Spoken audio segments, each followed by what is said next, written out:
ಅತ್ಯಂತ ಕ್ರೌರ್ಯ ಮೆರೆದಂಥ ಘಟನೆ ಇದು. ಒಬ್ಬ ಹುಡುಗಿ ಈಗ ಹೊರನೋಟದಲ್ಲ, ಈಗ ಗೊತ್ತಾದದ್ದು ಇದರ ಪ್ರಕಾರ ಪ್ರೀತಿ ನಿರಾಕರಿಸಿದ್ದಕ್ಕೆ ಅಂತನ್ನುವಂಥದ್ದು ಹೇಳ್ತಾ ಇದ್ದಾರೆ.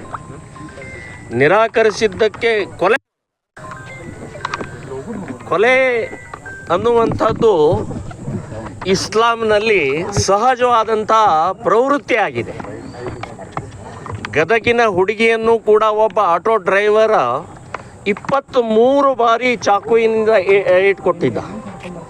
ಇದೇ ರೀತಿಯ ನಿರಂತರವಾಗಿ ಇವತ್ತು ಕಾಲೇಜ್ ಆವರಣದೊಳಗಡೆ ಅಂದರೆ ಸುರಕ್ಷತೆ ಇಲ್ಲ ಅನ್ನುವಂಥ ಭಯದ ವಾತಾವರಣವನ್ನು ಸೃಷ್ಟಿ ಮಾಡಿದರು.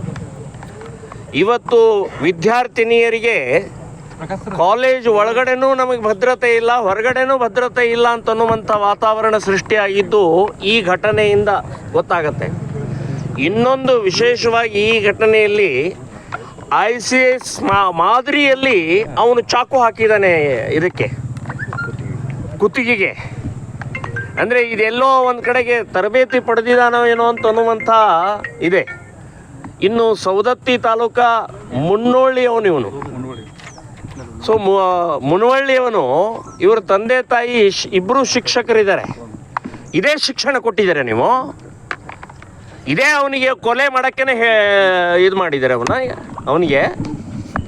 ನಾನು ಹೇಳೋದು ಇದು ಬಹಳ ಅಕ್ಷಮ್ಯ ಅಪರಾಧ ಆಗಿದೆ. ಈ ಘಟನೆಯನ್ನು ನಾನು ಖಂಡಿಸ್ತಾ ಇದ್ದೀನಿ. ಮತ್ತು ವಿಶೇಷವಾಗಿ ನಾನು ಹೇಳ್ತಾ ಇರೋದು ಕಾಂಗ್ರೆಸ್ನವರು, ನೀವು ಕಾಂಗ್ರೆಸ್ನವರು ಬೆಳೆಸಿದಂಥ ವಿಷಬೀಜ ಇದು, ಕ್ರೌರ್ಯ ಇದು, ರಕ್ತಪಾತ ಇನ್ನೂ ಎಷ್ಟು ಜನರು ಮಾಡೋರಿದ್ದೀರಿ ನೀವು. ಬ್ರಿಟಿಷರ ಇದ್ದಂಥ ಸಮಯದಲ್ಲಿ ಕಾಂಗ್ರೆಸ್ ಹುಟ್ಟಿದಾಗ ಬ್ರಿಟಿಷರ ಪರವಾಗಿದ್ರಿ, ಸ್ವಾತಂತ್ರ್ಯ ಸಿಕ್ಕಿದ ನಂತರ ಮುಸ್ಲಿಂ ಪರವಾಗಿದ್ದೀರಿ. ಮುಸ್ಲಿಮರನ್ನು ಬೆಳೆಸ್ತಾ ಇದ್ರಿ, ಭಯೋತ್ಪಾದಕರನ್ನು ಬೆಳೆಸ್ತಾ ಇದ್ದೀರಿ, ಕೊಲೆಗಡಕರನ್ನು ಬೆಳೆಸ್ತಾ ಇದ್ದೀರಿ.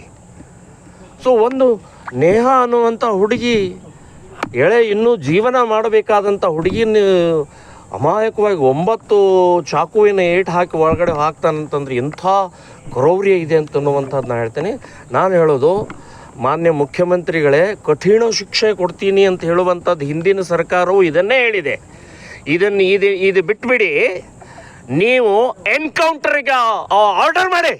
ನಿಮಗೆ ನಿಜವಾಗಿಯೂ ಕಳಕಳಿ ಇದ್ದರೆ, ನಿಜವಾಗಿಯೂ ವಿದ್ಯಾರ್ಥಿನಿಯರ ಬಗ್ಗೆ ಕಳಕಳಿ ಇದ್ದರೆ ಎನ್ಕೌಂಟರ್ಗೆ ಆರ್ಡರ್ ಮಾಡಿ. ಇನ್ನು ಗಲ್ಲು ಶಿಕ್ಷೆ ಕೊಡಬೇಕು, ಅದು ಇದು ಎಲ್ಲ ಇದು ನಾಟಕ, ಇದೆಲ್ಲ ಹೇಳಿಕೆಗಳಾಗ್ಬಿಟ್ಟಿದ್ದಾವೆ. ಅವನು ಮತ್ತೆ ಜಾಮೀನಿಂದ ಹೊರಗೆ ಬರ್ತಾನೆ ಅವನು. ಸೊ ನಮ್ಮ ಕೋರ್ಟ್ ಸಿಸ್ಟಮ್ ಭಾಳ ಹೋಪ್ಲೆಸ್ ಇದೆ. ಹಾಗಾಗಿ ನಾನು ಹೇಳೋದು, ಮೊದಲನೇದು ಎನ್ಕೌಂಟರ್ಗೆ ಆರ್ಡರ್ ಮಾಡಿ, ಎರಡನೇದು ಅವ್ರ ಮನೆ ಬುಲ್ಡೋಜರ್ ಹಚ್ಚಿ ಕಿತ್ತು ಬಿಸಾಕಿ, ಮೂರನೇದು ಈ ಜಮಾತೆ ಇಸ್ಲಾಂ ಏನಿದೆ ಇವರು ಫತ್ವಾ ಹೊರಡಿಸ್ಬೇಕು, ಆ ಮನೆಯನ್ನು ಬಹಿಷ್ಕಾರ ಹಾಕಬೇಕು.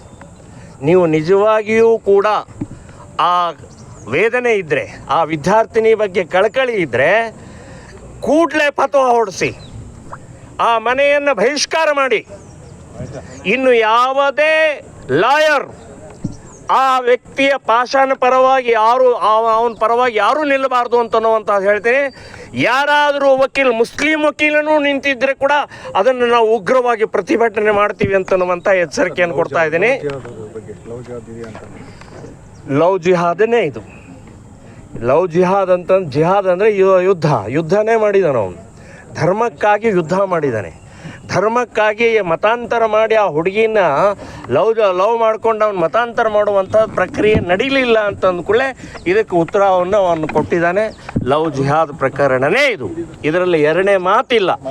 ಎಲ್ಲಿವರೆಗೆ ಕಾಂಗ್ರೆಸ್ ಇರುತ್ತೆ ಅಲ್ಲಿವರೆಗೆ ಈ ಕ್ರೌರ್ಯ ಇರುತ್ತೆ ಮುಸ್ಲಿಮರದ್ದು.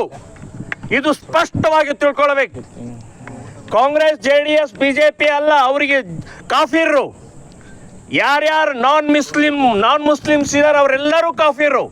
ಅಲ್ಲಿ ಪಕ್ಷ ಜಾತಿ ಯಾವುದು ಬರುವುದಿಲ್ಲ ಅಂತನ್ನೋದು ಈ ನೇಹಾದ ಕೊಲೆ ಹಿನ್ನೆಲೆಯಲ್ಲಿ ಅರ್ಥ ಮಾಡ್ಕೊಳ್ಬೇಕು. ಅಖಂಡ ಶ್ರೀನಿವಾಸ ಮೂರ್ತಿ ಬೆಂಗಳೂರಿನಲ್ಲಿ ಮನೆಯನ್ನು ಒಬ್ಬ MLA, ಕಾಂಗ್ರೆಸ್ MLA, ದಲಿತ MLA ಮನೆಗೆ ಬೆಂಕಿ ಹಚ್ಚಿದರು. ಆಮೇಲೆ ತನ್ವೀರ್ ಸೇಠ್ ಒಂದು ಮದುವೆ ಸಮಯದಲ್ಲಿ ಚಾಕು ಹಾಕಿದರು.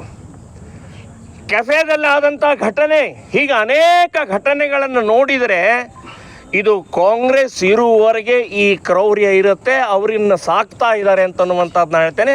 ಇದನ್ನು ಖಂಡಿಸ್ತಾ ಇದ್ದೀನಿ, ವಿರೋಧಿಸ್ತಾ ಇದ್ದೀನಿ. Thank you sir. Guarantee news, ಸುದ್ದಿ ಖಚಿತ, ನ್ಯಾಯ ನಿಶ್ಚಿತ.